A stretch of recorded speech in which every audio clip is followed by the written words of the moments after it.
నమస్తే, welcome to V3 news. లక్ష్యం సమాజహితం. ఇక ఈనాటి అంశము పుష్కరాలు. అసలు పుష్కరాలు అంటే ఏంటి, అవి ఎందుకు వస్తాయి, ఎన్ని సంవత్సరాలకు ఒకసారి పుష్కరాలు అనేవి జరుగుతాయి అనే అంశంని పూర్తి విశ్లేషించడానికి మనతో ఉన్నారు శ్రీవత్స ఆచార్య గారు. Hello sir. నమస్కారం. సో ప్రోగ్రామ్ స్టార్ట్ చేసే ముందు ప్రేక్షకుల కోసం ఒక చిన్న ఆలాపన మనం ఏదైనా పద్ధతిగా వినాయకుడి మీద శ్లోకంతో మొదలు పెడతాము.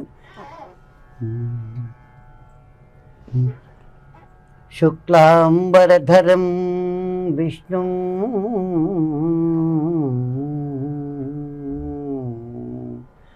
శుక్లాంబరధరం విష్ణు శశివర్ణం చతుర్భుజం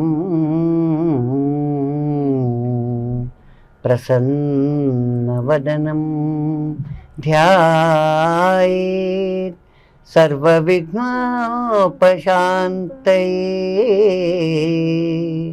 ప్రసన్నవదనం ధ్యాయేత్ సర్వవిఘ్నోపశాంతయే. యస్య ద్విరదవక్తాత్య పారిషద్య పరశతం నిఘ్నం నిఘ్నంతి సతతం విశ్వక్సేనం తమాశ్రయే. విశ్వక్సేనం తమాశ్రయే. చాలా గొప్పగా పాడారు పంతులు గారు, చాలా బాగుంది. అంతా గురువులదే. ఓకే, ఇంత చక్కటి శ్లోకంతో స్టార్ట్ చేసిన ఈ ప్రోగ్రామ్ని, అసలు పుష్కరాలలో ఆడవారికి ప్రాధాన్యత ఉందంటారా? అవును, చాలా ఉంది. మీరు సరైన ప్రశ్న అడిగినారు. దానికి జవాబు మనకు ఒక ఈ శ్లోకంతో, పుష్కరాల శ్లోకంతో వస్తుంది. గంగే చ యమునే చ గోదావరి సరస్వతి నర్మదా సింధు కావేరీ తుంగభద్రా ప్రణీతా కృష్ణా భీమా తపతి జలేస్మిన్ పుష్కరో బ్రహ్మ. దీనిలో ఏమొచ్చిందంటే మనకు 12 నదుల పేర్లు వచ్చేసినాయి. అన్ని ఆడ నదుల పేర్లు. అయితే దానికి ఏంటంటే పుష్కరాల్లో బ్రహ్మచారిగా ఉన్నప్పుడు ఎవరైనా కానీ నువ్వు ఒక్కరే వెళ్ళాల్సి వస్తుంది. కానీ విషయం ఏంటంటే దంపతులుగా ఉన్నప్పుడు వీలైనప్పుడు కంపల్సరీగానే ఎవరు చెప్పలేరు, ఎందుకంటే మనకు సబ్జెక్ట్ సందర్భాన్ని బట్టి వస్తుంది. కానీ ముఖ్యంగా భార్యాభర్తలు వెళ్ళడానికి కారణం చెప్పుకొస్తాను. లేడీ గురించి మనకు ఒక శ్లోకం ఉంది, ప్రత్యేకంగా కొంతమంది గొప్ప గొప్ప వాళ్ళు పాడినారు. ఆ శ్లోకం ఏంటంటే డాక్టర్ KG యేసుదాస్ గారు ప్రత్యేకంగా పాడినారు. కార్యేషు దాసి అంటే పనిలో భార్య ఫ్రెండ్గా ఉంటుంది. ఇక్కడ దాసి అంటే దాసి అని కాదు. కార్యేషు దాసి కరణేషు మంత్రి అంటే కరణేషు మంత్రి అంటే ఏదైనా పని చేస్తూ ఉంటే ఎడమ దిక్కు ఉండాలి. ఎందుకంటారంటే ఆ ఎడమ దిక్కు చేతికి అందిస్తూ ఉంటే ఇక్కడి నుంచి ఈయన ఏ పనైనా ఈ కార్యక్రమంలో కానీ సఫలమైతే చేస్తూ ఉంటే దీనిలో ఆమెకు 50%, ఇంకా చెప్పుకోవాలంటే 70% ఇచ్చేద్దాం, ఏం పర్వాలేదు. మనకి ఇండియాలో లేడీకి ప్రాధాన్యత ఇవ్వాలి. కార్యేషు దాసి కరణేషు మంత్రి భోజేషు మాత. అన్నం పెట్టేటప్పుడు తల్లిలాగా పెడుతుంది అది తప్పకుండా. భోజేషు మాత శయనేషు రంభ రూపే చ లక్ష్మీ. అక్కడ సౌండ్ ఇచ్చారు. రూపే చ లక్ష్మీ అంటే బయట నుంచి రాగానే ఇంట్లో ఆయన ఎన్ని ఇబ్బందులు వచ్చినా రాగానే భార్య లక్ష్మీదేవిలా కనబడంగానే అన్ని ప్రాబ్లమ్స్ అన్నీ మర్చిపోతాడు, కంప్లీట్ జీరోకి వచ్చేస్తాడు. అది పరిస్థితి. ఆడవాళ్ళ విశిష్టత పుష్కరానికి ఇంట్లో చాలా ఉంది. నేనైతే అక్కడ మార్క్స్ లేడీస్కే ఎక్కువ ఇస్తాను ఓకే. నా వరకు అయితే. రూపే చ లక్ష్మీ శయనేశ్వరం భా షట్కర్మయుక్త, ఇవి 6 కర్మలు, ఓకే. 6 ఋతువుల్లాగా. అవును. షట్కర్మయుక్త కులధర్మ పత్ని, అంటే ఇంట్లో ఉండే పత్ని అని. కులధర్మం అంటే ఇక్కడ కులమతాల భేదాలు ఏది లేదు, ఎక్కడైనా ఎవరైనా, ఇదమ్మా. ఓకే. అయితే పుష్కరాల్లో ఏంటంటే అక్కడ కూడా ఆడవాళ్ళకి ఈ విధంగా ప్రాధాన్యత చాలా ఉంది. సో నెక్స్ట్ మనము అసలు పుష్కరాలని మనం ఎంటర్ అవుతాము. ఓకే సార్, ఇంత బాగా చక్కగా చెప్తున్నారు కదా, సో అసలు ఆడవాళ్ళకి ఇంత ప్రాధాన్యత మన దేశంలో ఉందంటున్నారా? అవును, ఆడవాళ్ళకి ప్రాధాన్యత ఉండాలి అని ఇంతవరకు ఉన్నాను, ఉంది. ఇప్పుడు లేడీస్ రెవల్యూషన్ కూడా వచ్చేసింది, జనరల్గా వెళ్ళిపోతున్నాం, మనకు అన్నీ తెలుసు, అది రావాలి. ఓకే. లేడీస్ రెవల్యూషన్ ఉంది, రావాలి, ఇంకా రావాలి. ఓకే. వాళ్ళ ప్రాధాన్యత పెరగాలి, అన్ని రంగాల్లో పెరగాలి. ఎందుకంటే ఆ ప్రాముఖ్యత ఉంటేనే దేశం సౌభాగ్యంగా కళకళలాడుతుంది. ఇండియాలో ఎందుకంత ప్రాధాన్యత అంటే ఇవంతా పాటిస్తారు. డెఫినెట్గా కంపేర్ చేసుకుంటే వేరే కంట్రీస్లో ఇంత లేకపోవచ్చు. ఓకే. మిలిటరీలో కూడా ఇక్కడ వస్తున్నాం, చిన్న మిలిటరీలో కూడా మనకు ప్రాధాన్యత ఉంది. అవును. లేడీస్కి ఎలా అంటే పోస్ట్ లేకపోయినా కానీ మేజర్గా ఆయన ఉంటే ఆ పై పోస్ట్ని ఆయన భార్యని పై పోస్ట్గా వాళ్ళు మర్యాదిస్తారు, జాబ్ లేకున్నా కానీ. ఒకవేళ ఆయన మేజర్ ఉంటే, ఆయన మేజర్ పోస్ట్లో ఉంటే భార్యని వాళ్ళు లెఫ్టినెంట్ కర్నల్గా రిసీవ్ చేసుకుంటారు, పోస్ట్ లేకున్నా. అంటే మన మిలిటరీలో కూడా ఉంది. ఆ మిలిటరీ అంత కఠినంగా ఉన్నా కానీ మళ్ళీ లేడీస్ వరకు వచ్చేటప్పటికి మళ్ళీ ఇంత ప్రాధాన్యత ఇచ్చినారు. అది అయితే పుష్కరాలు ఏంటంటే మనకు ఈ లేడీస్ ఇంపార్టెన్స్ ఉండేది ఏంటి అని చెప్పినాను కదా. పుష్కరాలు, అసలు పుష్కరాలు అంటే ఏంటంటారు? పుష్కరాలు అంటే ఏంటంటే మనకు 12 ఏళ్లకు ఒక నదికి పుష్కరం అని బ్రహ్మదేవుడు సెలెక్ట్ చేస్తున్నాడు. 12 నదుల్ని మన ఇండియాలో సెలెక్ట్ చేస్తున్నాడు. 12 నదులు ఏంటంటే మన శ్లోకంలో చెప్పిన గంగా, యమున. వాటిల్లో ఏంటంటే పోయిన సంవత్సరం వచ్చింది మేషరాశికి పుష్కరం, ఇప్పుడు అవుతుంది వృషభ రాశి. ఎందుకంటే మనం వెనక ఏం చెప్పలే, మనకి లింక్ తెలవాలి, అంటే రాశుల్ని బట్టి వరుస వెళ్ళిపోతుంది. మేషము, వృషభము, కర్కాటకము, సింహము, ఇలా ఎస్ట్రాలజీకి, మ్యూజిక్కి కూడా అంత చాలా ఇంటర్లింక్స్, మ్యాథ్స్కి, సైన్స్కి అన్నిటి ఒక ఇంటర్లింక్స్ ఉన్నాయి. దీని అర్థం ఏంటంటే మన మ్యాథ్స్, సైన్స్ ఏదో ఇప్పుడు క్రియేట్ అయింది కాదు, ఎన్నో 100 ఏళ్ళ కింద కాదు, యుగాల కిందటే సైన్స్, మ్యాథ్స్ మొదలై ఉంది. అసలు సైన్స్ లేనప్పుడే, ఎక్కడ ఏది లేనప్పుడే మన దగ్గర అగ్గిపెట్టెలో పట్టిన చీర నేస్తున్నాను హిస్టరీ చదువుకుని సైన్స్ కూడా ఉంది, వస్తుంది. పుష్కరాలకి సైన్స్ లింక్ ఏందనేది. అయితే పుష్కరాలు ఇట్లా 12 ఏళ్లకు ఒకసారి ఒక నదికి పుష్కరం వస్తుంది. వచ్చినప్పుడు అట్లా 12 నదులకు పుష్కరాలు అయిన తర్వాత మళ్ళీ అదే సైకిల్ కంటిన్యూ అవుతుంది. దాని రీజన్ ఏంటంటే, ఎందుకు అట్లా ఫిక్స్ చేస్తారంటే, ఒక పుష్కరము మిస్ అయినా కానీ మళ్ళీ వాళ్ళకి 12 ఏళ్ళకి ఛాన్స్ ఉంది, డెఫినెట్గా ఉంది. అలాగా ఒక మనిషి లైఫ్లో 5 సార్లు ఛాన్స్ ఉంటుంది. 12 × 5 ఎందుకన్నానంటే ఒక మనిషి జీవితం 60 ఏళ్ళు అని అంటారు పరిపూర్ణం. అంటే 60 ఏళ్ల పైన ఇంకోటి ఉంది, చెప్తాను. 60 ఏళ్ళు ఒక ఆక్టివ్, మనం భాష కొన్ని ఇంగ్లీష్ పదాలు బాగుంటాయి. ఒక ఆక్టివ్లో 5 సార్లు మనిషికి ఛాన్స్ ఉంటుంది. అని ఎన్నిసార్లునే వెళ్ళొచ్చు, దానికి రెస్ట్రిక్షన్ లేదు. అంటే ఒకసారి మిస్ అయితే ఇంకోసారి మనము ఆ పుష్కరాలకు వెళ్ళిపోతాము. సో ఇలాగా ఒక మనిషి మన దగ్గర సాంప్రదాయంగా మనం ఫంక్షన్స్ కూడా చేస్తాము. ఒక మనిషికి 84 ఏళ్ళు వచ్చేస్తే ఆ మనిషి జీవితం పూర్ణమైనట్టు. ఎందుకు అంటే ఒక సంవత్సరంలో 12 పౌర్ణముల చొప్పున 1000 పౌర్ణములు చూస్తున్నారని ఒక ఫంక్షన్ ఉంది మనకు. 1000 పౌర్ణముల మనిషి చంద్రుడు అంటారు. అంటే ఇంకా ఆ మనిషి ఏదైనా జంట చంద్రుడే, చంద్రుడిని చూస్తారు కానీ చంద్రుడు చూడడం చంద్రుడు, అలా లెక్క వస్తుంది. అయితే ఇక్కడ ఏంటంటే ఒకసారి కొన్ని బాగున్నాయి, ఒక్కొక్క నెల 2 పౌర్ణములు వస్తాయి. కాబట్టి ఇప్పుడు నేను 84 కరెక్ట్గా చెప్పలేను, ఒక్కొక్కసారి అది 85 అవుతుంది. ఈ 1000 పౌర్ణములు దాటి 1000 మీద 1 వస్తుంది. మన వాళ్ళు కొన్ని ఇంగ్లీష్లో బాగా చెప్పారు, బ్లూ మూన్ అంటారు. ఓకే. బ్లూ మూన్ అంటే మీకు తెలుసు, మీరే చెప్పండి. కొన్ని నేనే చెప్పడం బ్లూ మూన్ చెప్తారా? లేదు, మీరు చెప్పండి. మీరు చెప్తే ఏంటంటే మాకు క్లుప్తంగా మా ప్రేక్షకులకు అర్థమవుతుంది. బ్లూ మూన్ ఏంటంటే మనకు నెలలో 2 పౌర్ణములు వస్తాయి. అప్పుడు దాన్ని ఏమంటారంటే చక్కగా కొన్ని ఇంగ్లీష్ లాంగ్వేజ్లో బ్లూ మూన్ అంటారు. ఓకే. బ్లూ మూన్ అలా ఆ లెక్కలో ఏమో ఎందుకు చెప్పారంటే ఒకసారి 1000 దాటచ్చు, అదే. కానీ ఏజ్ 84 ఏళ్ళు అవుతుంది. ఓకే. ఇది పుష్కరాలు ఎందుకు వస్తాయి, ఏ విధంగా వస్తాయి అనే దానికి ఇది ఇంతవరకు సరైన సమాధానమే అని నేను అనుకుంటున్నాను. ఓకే. ఇక ఇప్పుడు చూసుకున్నట్లయితే కనుక అసలు ఏజ్కి పుష్కరానికి సంబంధం ఏముందంటారు?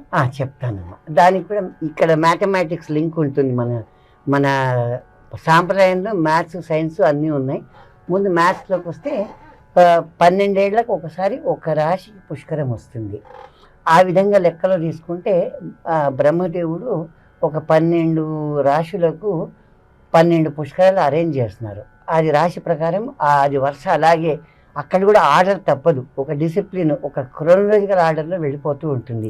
మేషం, వృషభం, మిథునం, కర్కాటకం ఇలా కరెక్ట్గా వెళ్ళిపోతూ ఉంటే ఇప్పుడు మనకు వస్తున్న విషయం ప్రస్తుతానికి మాట్లాడుకోవాలి అంటే దీని వెనకని మాట్లాడే అంతవరకే మేషరాశి పుష్కరాలు అయిపోయింది. ఇప్పుడు మనకు వృషభ రాశి పుష్కరాలు జరగబోతున్నాయి. నర్మదా నదికి పుష్కరాలు వస్తున్నాయి. సో అవి ఏ రోజు నుంచి స్టార్ట్ అవుతున్నాయి సార్? అది మనకు రేపటి నుంచే స్టార్ట్ అవుతుంది. వాస్తవంగా మే 1 నుంచి. అయితే ఏంటంటే అది 12 రోజులు వెళ్ళడము ఉత్తమము అని కాదు, అవునని కాదు. మొదటి 12 రోజులు వెళ్ళాలి అని చెప్పడం వల్ల ఈ హడావిడి ఎక్కువ ఉంటుంది. కానీ ఈ సంవత్సరం అంతా ఆ నదికి పుష్కరాలు ఉంటాయి. 364 డేస్ దాటి ఆఖరి రోజు వరకు కూడా వదలకుండా 365 డేస్ పుష్కరాలు ఉంటాయి. అంటే ఇప్పుడు మనం చూసినట్లయితే కనుక పుష్కరాలు అంటే కేవలం 12 రోజుల వ్యవధి అని చెప్పేసి చెప్తూ ఉంటారు. అవును. అంటే అది వాస్తవం కాదంటారా? అంటే అది వాస్తవమే, కానీ దానికంటే వాస్తవం ఉంది. ఓకే. వాస్తవమే, తప్పు కాదు. ఇంకా వాస్తవం ఏంటంటే మనకు 365 రోజులు పుష్కరాలు ఉన్నాయి. ఓకే. పుష్కరాల్లో 2 ఉన్నాయి. దీన్ని ఆది పుష్కరాలు అంటారు. ఈ 365 రోజుల్లో 12 రోజులు వెనక్కి వస్తే అంత్య పుష్కరాలు. దానికి సైన్స్ రీజన్ రాబోతుంది. దాని తర్వాత ఇంకో రాశికి స్టార్ట్ అవ్వబోతుంది. అదొక ఇంటర్లింక్ లాగా. సో ఇలాగా ఒక మనిషి ఈ పుష్కరానికి మనిషి ఏజ్కి సంబంధం ఏంటంటే ఒక 1000 పౌర్ణములు ఒక మనిషి అనుభవిస్తే చూడడం అంటే అతను పరిపూర్ణ ఆయుష్ అయింది అని మనం ప్రత్యేకంగా తీసుకుంటాము. ఎందుకంటే ఆ 1000 పౌర్ణములు లెక్క తీసుకుంటే మనము మ్యాథమెటిక్స్లో, అందుకే మనకు మ్యాథ్స్ ఎప్పటి నుంచో ఉంది. త్రేతాయుగం నుంచే ఉంది, మనకు సత్యయుగం నుంచే ఉంది. అలాగా 12 ఏళ్ళకి ఒక సంవత్సరానికి 12 పౌర్ణములు మనం డివైడ్ చేసుకుంటే సరిగ్గా 84 ఏళ్ళు వస్తుంది ఏజ్. అంటే ఒక మనిషి 84 ఏళ్ళు బతికి అంతపైన బతకాలి అంటే అతని కంప్లీట్ యాక్టివ్ 84 ఏళ్ళ కంప్లీట్ అయిపోతుంది. పరిపూర్ణమైన ఆయుష్ అని ఒక పెద్ద ఫంక్షన్స్ కూడా మన ఇండియాలో చేస్తారు. 1000 పౌర్ణముల చంద్రుడు అని పిలుస్తారు అటువంటి. ఇది మనకు ఏజ్కి దీనికి ఉన్న సంబంధం. ఓకే. పుష్కరానికి ఏజ్కి ఉన్న సంబంధం ఇది. ఓకే. దీన్ని ఇలాగే చూస్తున్నట్లయితే కనుక అసలు సైన్స్కి పుష్కరానికి సంబంధం ఉందంటారా? మంచి ప్రశ్న అడిగిన. డెఫినెట్గా ఉండడం అని కాదు. దీని వెనకాల ఉన్న క్వశ్చన్ ఏంటంటే సైన్స్ ఇప్పుడు ఏదో ఉన్నది తప్పు ఉప్పు అని కాదు. ఈ సైన్స్ మనకు ఎప్పటి నుంచో ఉంది.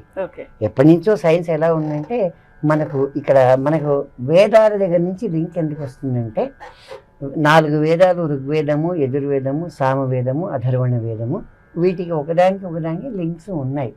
సామవేదం అంటే సంగీతము, అథర్వణ వేదం అంటే ఆయుర్వేదం. అక్కడికి ఎందుకు వస్తున్నానంటే నదుల్లో ఆయుర్వేదం ఉంది. ప్రతి నదిలో ఏంటంటే పుష్కరాల కారణం ఏంటంటే ప్రతి నదిలో ఉన్న పాత నీళ్లు వెళ్ళిపోయి మంచినీళ్ళే అయినా అట్లా సృష్టి అదే గొప్పతనం. దేవుడు ఉన్నాడనే దేవుని సృష్టి. దాని మనకు వస్తుంది 12 ఏళ్లకు ఒకసారి నీళ్లు మారుతాయి నదిలో. కొత్త నీరు వచ్చినప్పుడు ఈ ఆయుర్వేదం లక్షణాలు లాంటి కెమికల్స్ తీసుకొని నీళ్లు వస్తూ ఉంటాయి. ఆ కారణం ఏంటంటే ఆ నీళ్లలో స్నానం చేసినప్పుడు 12 రోజులు ఎందుకంటారంటే మీరు అడిగారు, అలా కొంచెం ఉధృతం ఎక్కువ ఉంటుంది కాబట్టి ఫలితం ఎక్కువ తీసుకోవాలంటే ఉరుకులాట తప్పదు. అక్కడితో అయిపోదని కాదు, సంవత్సరం అంతా ఉంటుంది. కెమికల్ గా ఈ రీజన్ ఉంది. ఆయుర్వేదం, ఓకే. ఆయుర్వేదము వేదాలకు సంబంధం ఉంది. అంటే కొత్త నీరు వస్తుంది కాబట్టి కొత్త నీటిలో స్నానం ఆచరించడము వంటి పరంగాను సైన్స్ పరంగా కూడా మంచిది అన్న ఉద్దేశం. కెమికల్స్ అంటాము, అవును. మనం పద్ధతిలో మనం ఆ నీళ్ళను అధర్వణ వేదం లింక్ ఉంది. అధర్వణ వేదంలో ఇది చెప్పారు. ఇంత ప్రాశస్త ఆ అధర్వణ వేదంలో అలాంటి ఆయుర్వేదం ఉంది.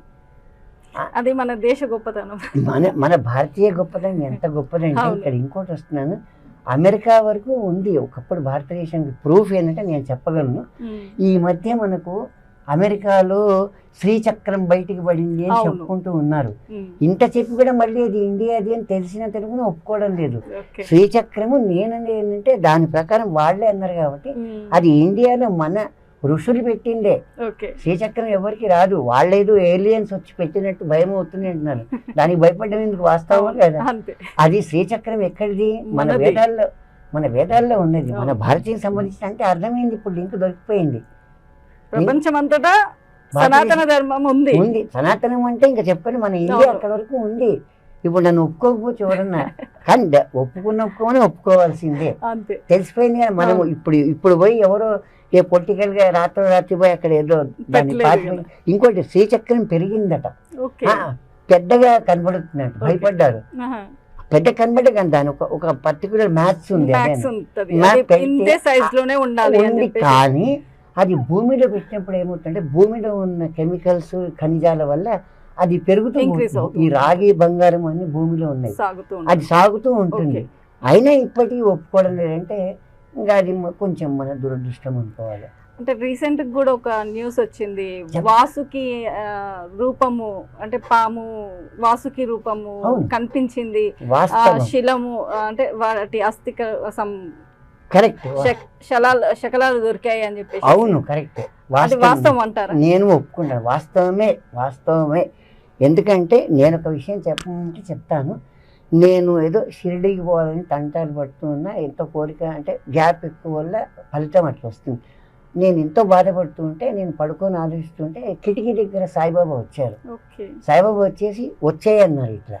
అది ప్రాక్టికల్గా నాకైతే జరిగింది. మరి ఇప్పుడు సాయిబాబా ఉన్నారని మనం నమ్మచ్చు తప్పకుండా. అంటే ఇప్పుడు మన నమ్మకం, అది నమ్మకం కానీ ఉంది, వాస్తవంగా ఉంది ప్రతి చోట. మీరు అడగచ్చు, దేవుడు మరి మనకు ఉంది కనబడతాడా అంటే, ఆయన చూడడానికి మన కళ్ళు చాలు. మనకి భగవద్గీతలో ఏమవుతుందంటే, అర్జునుడు నిన్ను చూడాలి అన్నప్పుడు నీ కళ్ళతో నన్ను చూడలేవు, అసాధ్యము, నీకు వేరే కళ్ళు ఇస్తాను నేను, అప్పుడు నన్ను చూడు అని విశ్వరూపం చూపిస్తాడు. మనకు ప్రామాణిక భగవద్గీత ఉంది కదా. కాబట్టి ఇప్పుడు మనం అంత ఈజీగా చూడలేము, అంత ఈజీ కాదు. ఇటువంటి లైట్లే మనము సూర్యుని తట్టుకోలేము, ఇంకా అంత పవర్ఫుల్ దేవుణ్ణి తట్టుకోవడం అంటే చాలా అసాధ్యం. ఇది సైన్స్కి మ్యాథ్స్కి పుష్కరాలకి అసలు ఇండియాలో ఉన్న గొప్పతనం ఏంది, ఇవన్నీ ఎప్పుడో నుంచే ఉన్నాయి, అనాదిగా ఉంది మన దగ్గర. రామాయణంలో క్రికెట్ ఉంది, తమాషాగా చెప్తాను. ఇప్పుడు ఇది బౌన్స్ వైల్డ్ అంటారు, రాముడు వాలిని చంపినారు అంటారు. కాదు, రాముడు రామాయణంలో 3 పాదాల ధర్మం అన్నారు, కానీ రాముడు 4 పాదాల ధర్మం ఫాలో అయ్యి ఆ బాణాన్ని వేసినప్పుడు అది ఆయన బౌన్స్ చేయలేదు, ఆటోమేటిక్గా ఆయన లెవెల్లో వేస్తే ఆంజనేయ స్వామి వాయుపుత్రుడు కాబట్టి దాన్ని బౌన్స్ చేశారు. ఏమంటారు ఇప్పుడు మనం తమాషా నమ్మొచ్చేది, ఒప్పుకుంటారు. ఆంజనేయ స్వామి దాన్ని బౌన్స్ చేశారు, దాన్ని ఇప్పుడు క్రికెట్, మరి అది క్రికెటే కదా, దాన్ని బౌన్స్ చేస్తే పోయి వాళ్ళకి కరెక్ట్ గా తగిలింది, అది సక్సెస్ అయింది. సక్సెస్ అవుతున్నా ఈయనకు తెలుసు, కానీ ఈయన ఎప్పుడు డైరెక్ట్ గా ఎక్కడ ఆయన రామాయణంలో కొంతమంది తప్పుగా చెప్పారేమో తెలియదు, కానీ ఈ రాముడు చంపినారు అని కథ కాదు. వాలిని కానీ ఎవరిని ఆయన చంపడు. డెఫినెట్గా అక్కడ క్రికెట్ ప్లే అయింది, యార్కర్ అనొచ్చు, మనము బౌన్స్ అనొచ్చు, వైడ్ మాత్రం కాదు, నో బాల్ మాత్రం కాదు, అది డైరెక్ట్ బౌన్సే. బౌన్స్ క్రికెట్ లో అలౌడ్. ఇప్పుడు థర్డ్ ఎంపైర్ ప్రకారం కూడా, అప్పుడు థర్డ్ ఎంపైర్ రాముడే, ఇంకోటి లేరు. ఇది పరిస్థితి. అంటే మనకి సైన్స్ ఉంది, ఇది ఉంది అనడానికి. సనాతన ధర్మంలోనే సైన్స్ ఉంది, సైన్స్ లో సనాతన ధర్మం కాదు. సనాతన సైన్స్, సనాతన క్రికెట్ ఉంది, ఇంకా క్రికెటే కాదు, వాలీబాల్ ఉంది, అన్నీ ఉన్నాయి. తీసుకొని వెళ్ళిపోతే తమాషాగా చెప్పుకోవాలంటే మరి ఇలాగే వస్తాయి. అది ఇది పరిస్థితి. ఓకే. అసలు యాక్చువల్లీ ఇప్పుడు చూసినట్లయితే కనుక పుష్కరాలు అనేది స్టార్ట్ అవుతుంది, పబ్లిక్ కూడా చాలా బిలీవ్ తోటి వెళ్తారు. అసలు దానివల్ల ఉపయోగం ఎంతవరకు ఉందంటారు సార్? ఉపయోగం 100% ఉంది. కారణం ఏంటంటే 2 కారణాలు. పుష్కరాలకు వెళ్ళడం వల్ల స్థల మార్పిడి ఉండాలి అంటారు మనిషికి. కనీసం సంవత్సరానికి మినిమంగా ఒక్కసారి ఈ స్థలం మనం ఉన్న స్థలాన్ని విడిచి ఇంకో స్థలానికి పోయి రావాలి. అది స్థల మార్పిడి రీజన్గా కూడా దాన్ని పెడితే వీళ్ళు వెళ్ళొస్తారని కారణంతో పుష్కరాలు వెళ్ళి రండి అని పెట్టిన దానికి ఈ రీజన్ కూడా ఉంది. స్థల మార్పిడి ఉంది. సైంటిఫిక్గా చెప్పాను, మనం అనుకున్నాం కదా ఇప్పుడు డెఫినెట్గా ఆ కెమికల్స్ అవి బాడీ మీద పడడం వల్ల మనకున్న రోగాలు సైంటిఫిక్గా ఉన్న ఎటువంటివైనా కానీ నమ్ముకుంటే 100% తగ్గే ఛాన్సెస్ ఉన్నాయి. ఈ 12 రోజుల్లో కెమికల్స్ చాలా స్ట్రాంగ్గా ఉంటాయి పుష్కరాల నీళ్ళలో. ఓకే, ఇంత మంచి వివరణ ఇచ్చారు. సో ఇదే కాకుండా మీకు సంగీతంలో కూడా ప్రావీణ్యం ఉందని విన్నాము. అవునండి, నేను మా శ్రోతల కోసం అయ్యో తప్పకుండా పాడతాను. కాస్త దానికి డైరెక్ట్గా పాడటం కానీ నాకు కొంత ఏంటి శ్రోతలకు తెలవాలి అంటే, మా నాన్నగారు గద్వాల సైడ్ ఉండేవారు. ఆయన గద్వాల సంస్థానంలో మా తాతగారు వాళ్ళంతా రాజావారి దగ్గర ఉండేవారు. అప్పుడు కూడా ఈ ఆయుర్వేదం అవన్నీ ఉన్నాయి. ఇటు అమ్మగారి ఫ్యామిలీ అక్కడే పక్క ఊరే అమరచింత ఆత్మకూరుని, వాళ్ళ ఫ్యామిలీ పేరే ధన్వంతరి. ధన్వంతరి అంటే ఆయుర్వేదం, ఇంటి పేరు ధన్వంతరి, ఇంట్లో ఆయుర్వేదం. అక్కడికి లింక్ వచ్చింది. ఇంట్లో ఆయుర్వేదము తర్వాత సంగీతము లింక్ వచ్చింది. మా తాతగారు ఏంటంటే అప్పట్లో కాస్త వర్షాలు లేట్ అయితే, మా అమ్మగారు ముత్తాతగారు ధన్వంతరి రామచంద్రాచార్యులు అని, ఆయన సుందరకాండ పారాయణము పాడితే వర్షం పడుతుంది అంటారు. మరి అదేమో ఆయన ఆ పీట ఒకటి ఉంటుంది, ఆ పీట పెట్టుకొని బుక్ ఓపెన్ చేయగానే వర్షం పడిపోయేదంట. వర్షం పడిపోయేది. అక్కడ మా గురువు గారు సుసరి శివరాం గారు ప్రాక్టికల్గా చూశాను నేను. ఈ సంగీతానికి చింతకాయలు రాలుతాయా అని రాలుతాయి. చింతకాయలే కాదు, వర్షం రాలుతున్నాయి. ఆయన మేఘరంజని ఒక పేరుంది, రాగం పేరు మేఘరంజని. ఆయన నేను స్టూడెంట్గా ఉన్నప్పుడు మ్యూజిక్ నేర్చుకుంటూ హైదరాబాద్ మ్యూజిక్ కాలేజ్లో, ఆ స్టూడెంట్గా అంత ఈజీగా రాలేదు. ఒక బ్యాచ్లో 50 మంది ఉంటారు, ఇస్తారు. ఆ 50 మందిలో ఏంటంటే మా 2 అన్నయ్యలు నేర్చుకునేవాళ్ళు మ్యూజిక్.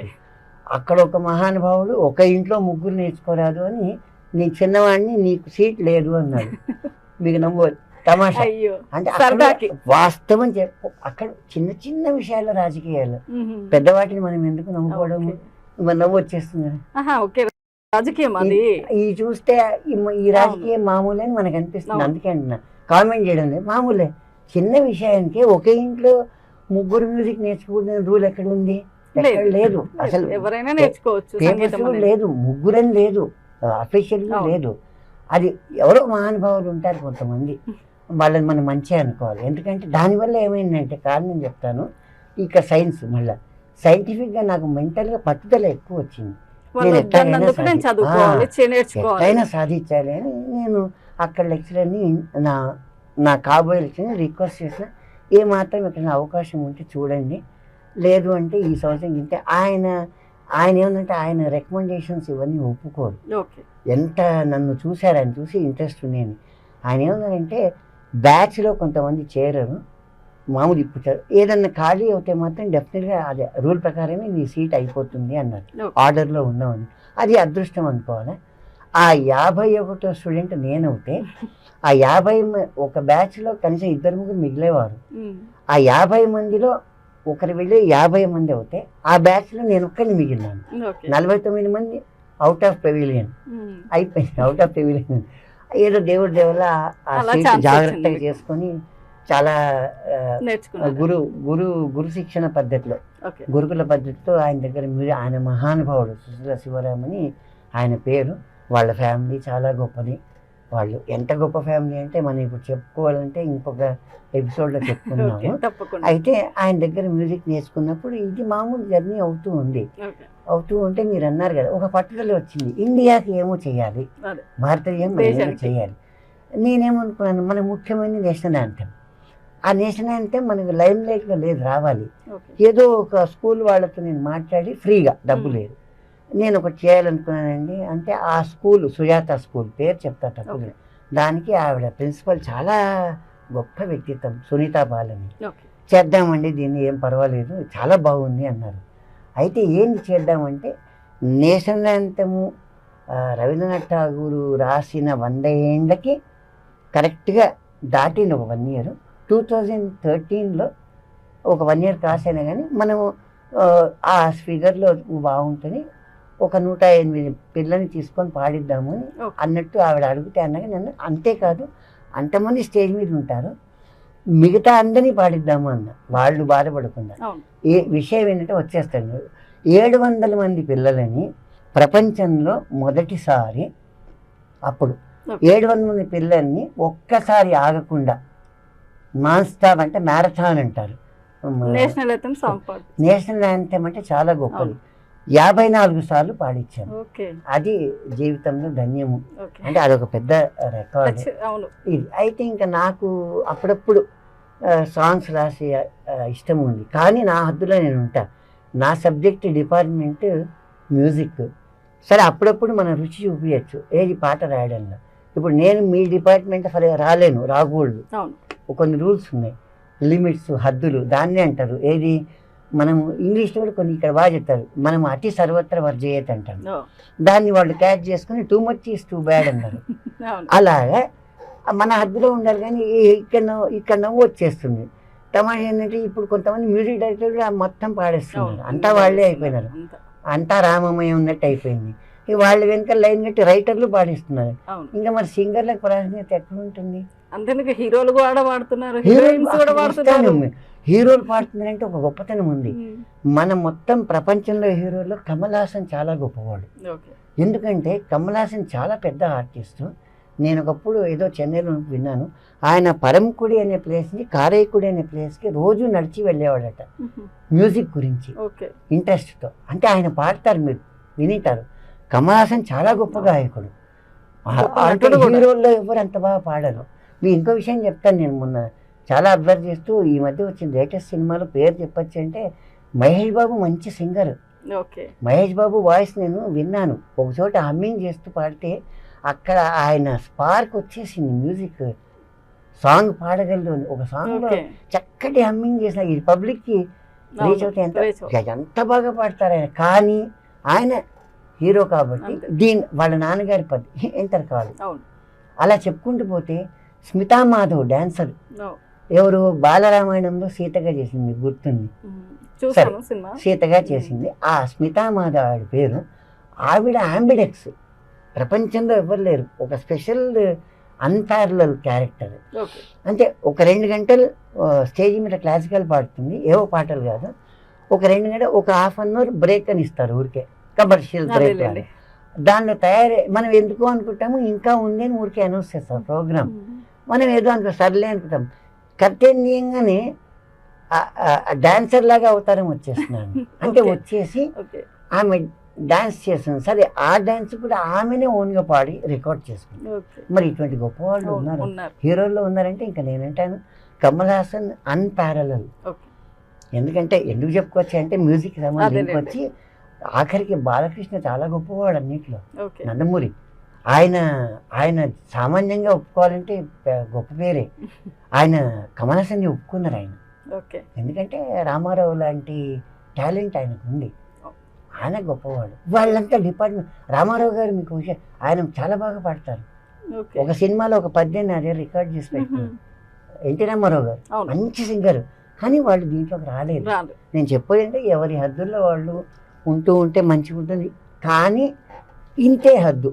అప్పుడప్పుడు అలా ఇంట్రెస్ట్గా, ఇప్పుడు ఎస్పి కోదండపాణి మ్యూజిక్ డైరెక్టర్లు ఉన్నారు, ఆయన అప్పుడప్పుడు అట్లా ఒక సాంగ్ పాడేవారు, అక్కడ మర్యాద ఉంటుంది, ఆటోమేటిక్గా ఎంత బాగా పాడారని వస్తుంది. సో మనం సాంగ్లోకి ఎంటర్ అయిపోదాము. ఇక్కడ ఏంటంటే నాకు ఇంట్రెస్ట్ ఉన్నప్పుడు అప్పుడప్పుడు అలాగే 9 నిమిషాల్లో ఈ పాట రాశాను.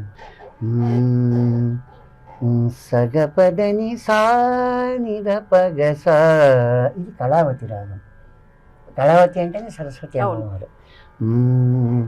బృహస్పతి విరచిత ద్వాదశా నది పుష్కరాలలో, బృహస్పతి విరచిత ద్వాదశా నది పుష్కరాలలో, బ్రహ్మదేవుడే నిర్ణయించిన నర్మదా దేవి పుష్కరాలు.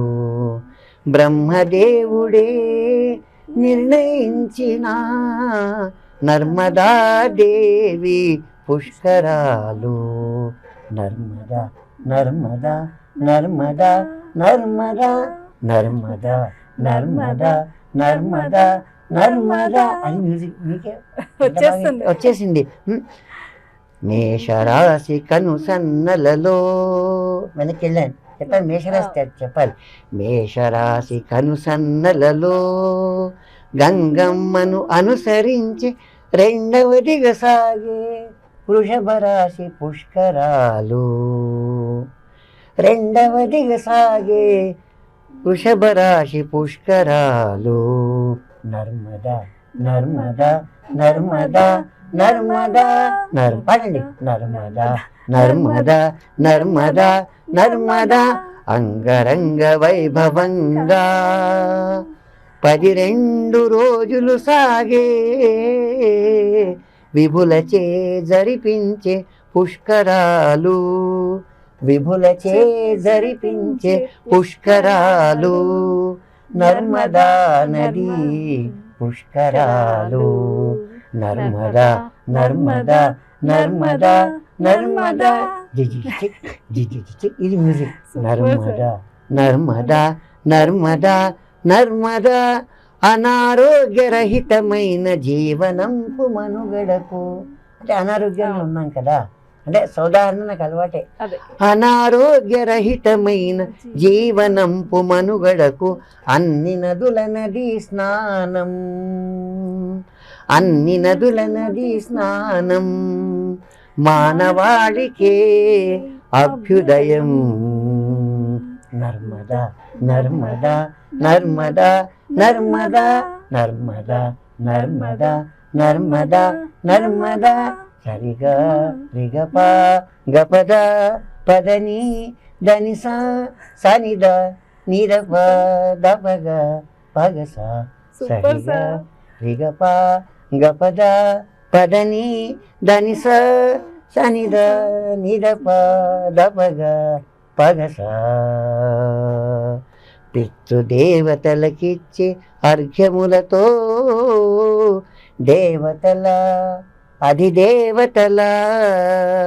పితృదేవతలకిచ్చే అర్ఘ్యములతో దేవతల అధిదేవతల ఆశీర్వాదము పొందే జనజీవనం సౌభాగ్యం.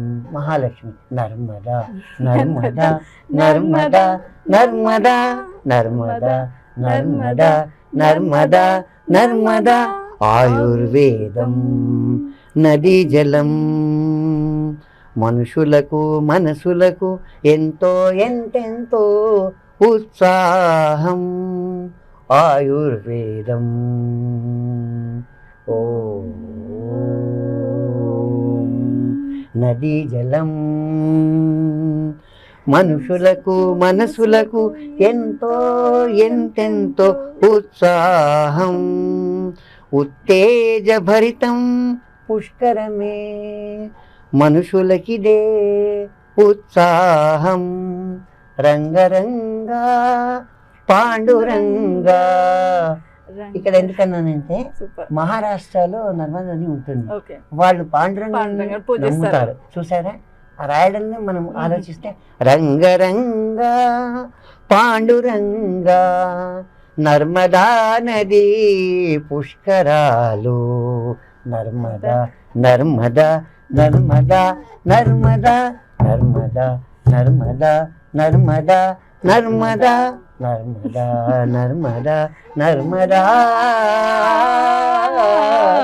నర్మదా. సూపర్ గా పాడారు సార్, చాలా బాగుంది, నిజంగా చాలా బాగుంది. అంటే ఇంత విశ్లేషణ ఒక సాంగ్ రూపంలో చూపించారు. విశ్లేషణ అంతా మళ్ళీ ఆలోచించుకొని 9 నిమిషాల్లో అయిపోగొట్టారు. అవును, చాలా సూపర్ ఉంది, ఈజీగా కూడా అర్థమయ్యేలాగా. ఈజీగా అంటే జనాల నా ఉద్దేశం అదే కదా. సమాజ ఏదో చాలా బాగా చెప్పారు. లక్ష్యం సమాజ, లక్ష్యం సమాజ హితం. లక్ష్యం సమాజ హితం. సమాజం ఈజీగా చేరుతుంది. లక్ష్యం సమాజహితం, అవును. లక్ష్యం సమాజహితం.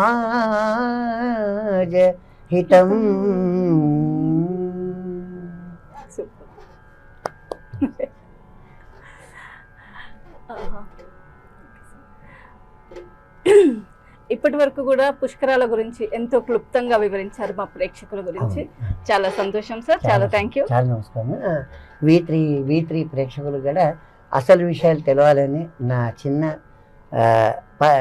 చిన్న తపనతో ఈ విషయాలన్నీ ఇలా బయట ఈ ప్రయాణం సాగుతుంది.